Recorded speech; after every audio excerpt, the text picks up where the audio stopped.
नमस्कार दोस्तों, target with PS Parihar channel में आपका स्वागत है। इस चैनल के माध्यम से आप लोगों को विद्यार्थी जीवन से संबंधित सभी सूचनाएं प्रदान की जाती हैं। तो आइए शुरू करते हैं और देख लेते हैं कि आज की इस वीडियो में ऐसी कौन कौन सी सूचनाएं हैं। तो वीडियो को जल्दी से लाइक कर दें, शेयर कर दें। जिन छात्रों ने चैनल को अभी भी सब्सक्राइब ना किया हो, जल्दी से सब्सक्राइब कर लें ताकि आप लोगों को भी इसी तरीके की ऑथेंटिक अपडेट सबसे पहले मिलती रहे। आगे बढ़ने से पहले एक और गुड न्यूज है आप लोगों के लिए कि अगर आप लोग उत्तर प्रदेश दरोगा भर्ती, यूपी SSSC PET या उत्तर प्रदेश की किसी भी प्रतियोगी परीक्षा की तैयारी कर रहे हैं तो हिंदी वहां पर कंपलसरी है। तो ये हिंदी की ई बुक है, आप लोग ऑलिव बोर्ड की वेबसाइट से फ्री में, यहाँ पर देखिए लिखा हुआ फ्री ई बुक, इस ई बुक को आप लोग बिल्कुल निःशुल्क डाउनलोड कर सकते हैं। लिंक मैंने डिस्क्रिप्शन बॉक्स में दे दी है, वहाँ पर जाइए। एक पूरी PDF फाइल हिंदी की ज़बरदस्त आपको मिल जाएगी जिसे आप लोग डाउनलोड कर सकते हैं, व्हाट्सएप में शेयर कर सकते हैं या व्हाट्सएप पर सेव भी कर सकते हैं। ये पूरी ई बुक है जिसमें बहुत तत्सम और यहाँ पर देखिए पर्यायवाची अनेक शब्दों का एक शब्द आरो में भी हिंदी आती है, तो उसके लिए भी ये बेस्ट बुक है। डिस्क्रिप्शन और कमेंट बॉक्स में जब आप लिंक को क्लिक करेंगे तो इस तरीके का फॉर्मेट एक खुल जाएगा वेबसाइट का। यहाँ पर आप केवल ईमेल डालेंगे, पासवर्ड डालेंगे, मोबाइल नंबर डालेंगे और तुरंत अपने आप पूरी PDF फाइल डाउनलोड हो जाएगी। चलिए शुरू करते हैं आज की सूचना को। सबसे पहले बात कर लेते हैं 1,37,000 प्राथमिक शिक्षक भर्ती के लिए जो आंदोलन है, जो धरना प्रदर्शन है, वो लखनऊ में लगातार चल रहा है। और ये देख सकते हैं विद्यार्थी आज टंकी पर भी चढ़ गए थे, वहां पर निशातगंज लखनऊ में धरना प्रदर्शन है। और ये विद्यार्थी मांग कर रहे हैं कि जो 22,000 जो रिक्त पद है उस पर सरकार जल्दी से जल्दी डिसीजन ले और इनकी भर्ती जो है वो पूरी करे।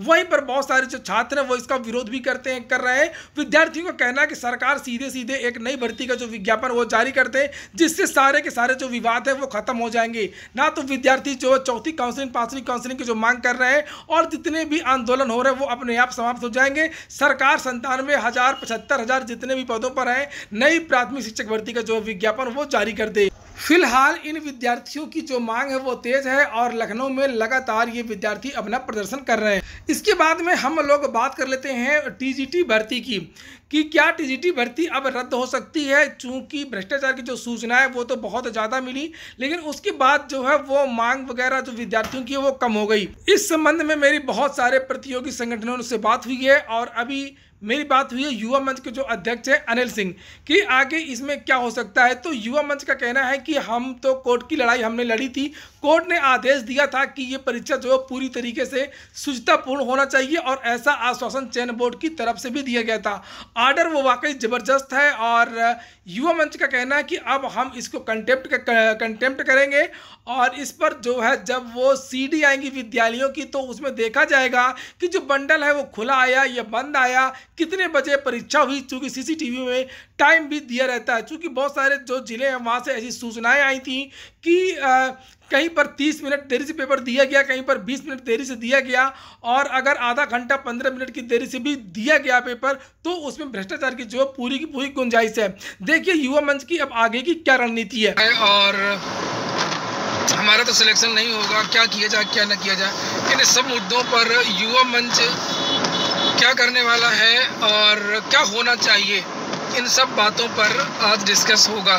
तो ये हमारे साथ है, आप लोग देख रहे हैं, ये युवा मंच के अध्यक्ष हैं अनिल सिंह। तो TGT की भी जो कट ऑफ है वो चौंकाने वाली ना आए, तो अब इसके लिए क्या रणनीति है आप बताइए। तो जितने भी साथी हैं सबसे पहले हम टारगेट विद पीएस परिहार जी आपको बहुत बहुत धन्यवाद दूंगा कि लगातार आप युवाओं की आवाज़ उठा रहे हैं। ये शायद बिरले ऐसे व्यक्ति होंगे जो भ्रष्टाचार को लेकर के लड़ाई लड़ते हैं। आपने देखा होगा प्रदेश में छात्र के हितों को लेकर के कई संगठन हैं, कई मोर्चे हैं, कई लोग लड़ रहे हैं, लेकिन जहाँ भ्रष्टाचार की बात आती है तो आपने देखा होगा जल्दी कोई बोलना नहीं चाहता। और हम भी इसमें यही देख रहे थे। हम इसलिए नहीं बोल रहे थे, हो सकता है तमाम साथी संघर्ष करने वाले लोग हैं जिनको आंखें हैं, धृतराष्ट्र की तरह अंधे नहीं हैं, तो लोग बोलेंगे। लेकिन हत्तोगत्ता जिस तरीके से 69,000 शिक्षक भर्ती में युवा मंच टीम ने संघर्ष किया, जिसका परिणाम यह निकला कि कई लोग जेल गए।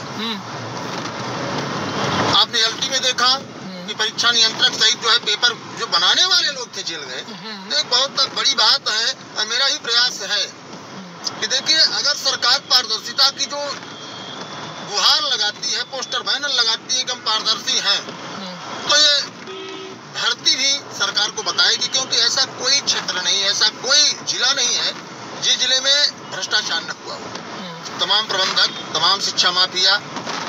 और तो आपको बताएं कि टांडा अम्बेडकर नगर में तो आपने बड़ा स्पष्ट देखा होगा कि जिला विद्यालय निरीक्षक पर कार्रवाई हुई। मैं प्रशासन से और सरकार से, और जो यह सोच रहे हैं कि अनिल सिंह बेवजह भ्रष्टाचार की बात, भ्रष्टाचार कहीं नहीं है, तो मैं पूछता हूँ ऐसे बेचारे डीआईओएस की पेट पर लात प्रशासन ने क्यों मार दिया, उसे सस्पेंड क्यों कर दिया, प्रबंधक को क्यों कर दिया। और वहाँ आपको बता दें परीक्षा भी सही समय से, अब बताइए 600 लड़के वहाँ थे, उन 600 लड़कों को परीक्षा में बैठने नहीं दिया गया, वो परीक्षा नहीं दिए तो आखिर उनके साथ क्या होगा।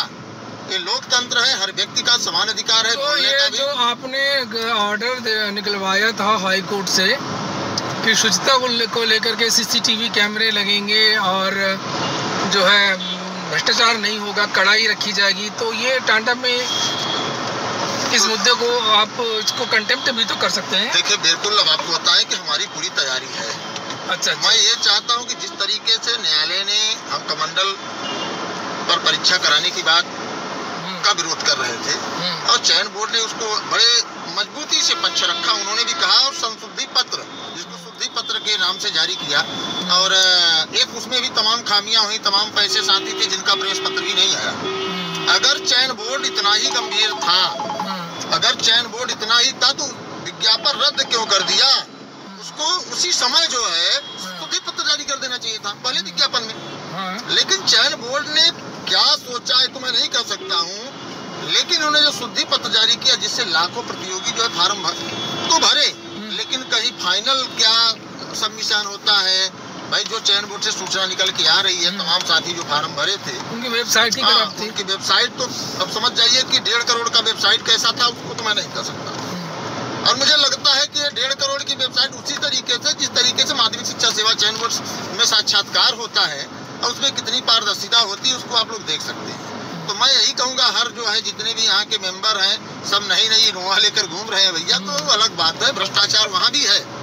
हालांकि कोई नेता नहीं बोलेगा, कोई मैंने देखा उत्तर प्रदेश में 90% नेता ऐसे हैं जो कमाते खाते हैं लोग हैं, जो सोचते हैं कि हमारा जीवन किसी तरीके से इस बेरोजगार से 200 लेकर दूसरा भी अध्यक्ष हो सकता है भविष्य में। लेकिन जो भी होगा मैं तो इतना समझता हूँ कि बहुत न्यायिक, ईमानदार होगा, संघर्षशील होगा। तो यहाँ पर ये जो कोर्ट ने जो आदेश दिया था उसका खुला उल्लंघन है और इस पर जो है युवा मंच की जो टीम है वो कोर्ट जाएगी। चूँकि यहाँ पर इस बात की चर्चा हुई कि अभी तो ज़्यादा विद्यार्थियों को एहसास नहीं है, चूँकि कुछ ऐसे विद्यार्थी हैं जिन्हें लगता है कि परीक्षा हो ही जाए, कुछ ना हो, जल्दी से रिजल्ट आ जाए वो ज़्यादा बेहतर है, किसी को नौकरी तो मिलेगी। लेकिन बात वही होगी जिस तरीके से 69,000 शिक्षक भर्ती में जब मैंने मुद्दे को उठाया था तब बहुत सारे लोगों ने इसका विरोध किया था कि सर आप भर्ती को फंसाना चाहते हैं। लेकिन हुआ वही कि जो 60-70 हज़ार की जगह पास हो गए 1.5 लाख विद्यार्थी, चूँकि उस भर्ती में बहुत ज़्यादा भ्रष्टाचार हुआ था, एक क्लास से बहुत ज़्यादा विद्यार्थी पास हुए थे। यही हाल LT ग्रेड शिक्षक भर्ती में भी था, उसमें भी ज़्यादातर विद्यार्थियों को लग रहा था कि हमारा सिलेक्शन हो जाएगा, हमारा सिलेक्शन हो जाएगा। जब कट ऑफ आई हिंदी की, संस्कृत की और सोशल की, तब विद्यार्थियों को लगा नहीं, मामला कुछ गड़बड़ था। तो वही चीज़ इसमें भी है। अगर आपको लगता है कि नहीं ये भर्ती कंप्लीट हो जानी चाहिए तो इसके चौंकाने वाले परिणाम होते हैं। भर्ती तो होगी ही होगी, कभी नहीं, आज नहीं तो कल होगी, लेकिन जो परिणाम है वो आश्चर्य करने वाला हो सकता है। कट ऑफ जो जितने भी हम लोग बनाते हैं फिर ये सब हो जाते हैं कि सर आपने ये कट ऑफ बताया था, कट ऑफ तो इतना चला गया। तो कट ऑफ भी इस बार जो है वो चौंकाने वाला हो सकता है, अनएक्सपेक्टेड हो सकता है, कुछ भी नहीं कह सकते कट ऑफ के बारे में। आज मैं बहुत सारे एरियाज़ में गया था, पूरे सलोरी में, दारागंज में, अल्लाहपुर में और रसूलाबाद में। ये तस्वीरें देख सकते हैं, ये जो है ये बघाड़ा की तस्वीरें हैं और ये देखिए ये तस्वीरें हैं शुक्ला मार्केट के पास का जो एरिया है वहाँ की है। बहुत सारे छात्रों से बात हुई और लेकिन कोई भी छात्र जो है वो आश्वस्त नहीं था कि उसका सिलेक्शन हो जाए, और ये सब डिपेंड करेगा कि आप लोग क्या चाहते हैं। हालांकि इस पर मैंने एक सर्वे करवाया था यूट्यूब में, मैंने ये कल एक पोस्ट डाली थी ये पोल का, और इसमें आप लोग देख सकते हैं कि लगभग 20,000 इसमें वोट पड़ चुके हैं अभी तक 23 घंटे में। ये 23 घंटे में 20,000 वोट पड़े हैं। इसमें 85% लोगों का कहना है कि इस भर्ती को रद्द हो जाना चाहिए और तुरंत नई परीक्षा तिथि घोषित करनी चाहिए। वैसे तो सरकार को खुद ही इस मामले को संज्ञान में लेना चाहिए था कि व्यापक पैमाने पर अनियमितता की खबरें आई हैं। शायद ही किसी भर्ती के बारे में परीक्षा के समय ही इतनी खबरें आई हों। सरकार को तुरंत जाँच के आदेश देने चाहिए, 3-4 दिन में जाँच हो जानी चाहिए और तुरंत इस पर निर्णय लेकर के नई परीक्षा की जो तारीख है वो घोषित करनी चाहिए। और जब सरकार निर्णय नहीं लेती है तो विद्यार्थी मजबूर होकर के फिर कोर्ट जाते हैं। अगली जो सूचना है वो है कि जो वीकली लॉकडाउन है शनिवार वाला, तो शनिवार को जो बंदी होती थी वो अब उस पर छूट दे दी गई है। अब केवल जो है रविवार को ही बंदी रहेगी, शनिवार को सभी दुकानें खुली रहेंगी। वहीं पर डीएलएड 2021 आवेदन की जो लास्ट डेट थी 10 अगस्त, उसकी जो डेट है वो बढ़ा दी गई है। अब विद्यार्थी जो है 30 अगस्त तक डीएलएड में एडमिशन ले सकते हैं। जिन विद्यार्थियों को डीएलएड करना है, पहले इसे बीटीसी कहा जाता था, तो इस कोर्स के लिए जो लास्ट डेट है उसके लिए पत्र जारी कर दिया गया है। ये देखिए 11 तारीख का ये लेटर है और इसके लिए जो आप आवेदन अभी भी कर सकते हैं। परीक्षा प्रक्रिया में कोई बदलाव नहीं है, एकेडमिक के आधार पर ही ये भर्ती होगी और ऑनलाइन आवेदन पूर्ण करने की जो डेट रखी गई है वो 1 तारीख रखी गई है। रजिस्ट्रेशन की जो डेट है वो अंतिम 30 अगस्त है। कोचिंग संस्थान खुलने के भी आदेश जारी कर दिए गए हैं। ये देखिए, ये अवनीश कुमार अवस्थी जो अपर मुख्य सचिव हैं उनकी तरफ से ये पत्र जारी किया गया है। कोचिंग संस्थानों में खोले जाने के संबंध में लिखा हुआ है कि अनिवार्य साप्ताहिक कोविड कर्फ्यू को छोड़ करके शेष दिनों में उल्लिखित शर्तों के अधीन कंटेनमेंट जोन के बाहर कोचिंग संस्थानों को तात्कालिक प्रभाव से संचालित करने हेतु अनुमति प्रदान की जाती है। उपरोक्त गतिविधियों को आरंभ करते समय कोचिंग के प्रवेश द्वार पर कोविड हेल्प डेस्क की स्थापना की जाए। कोविड प्रोटोकॉल यथा मास्क की अनिवार्यता, 2 गज की दूरी, सैनिटाइजर की व्यवस्था अनिवार्य रूप से की जाए। तो अब आपको कोचिंग भी देखने को मिलेंगी।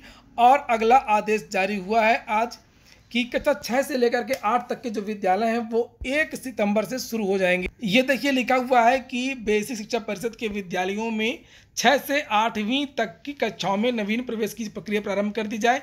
स्थिति का आकलन करते हुए इन विद्यालयों में 1 सितंबर से पठन पाठन शुरू किया जा सकता है। तो ठीक है दोस्तों, ये हो गया आज का वीडियो। अगर आपको अच्छा लगा हो तो लाइक अवश्य कर दें। जिन छात्रों ने चैनल को सब्सक्राइब ना किया, सब्सक्राइब कर लें और टीजीटी परीक्षा के बारे में अपनी राय अवश्य दें।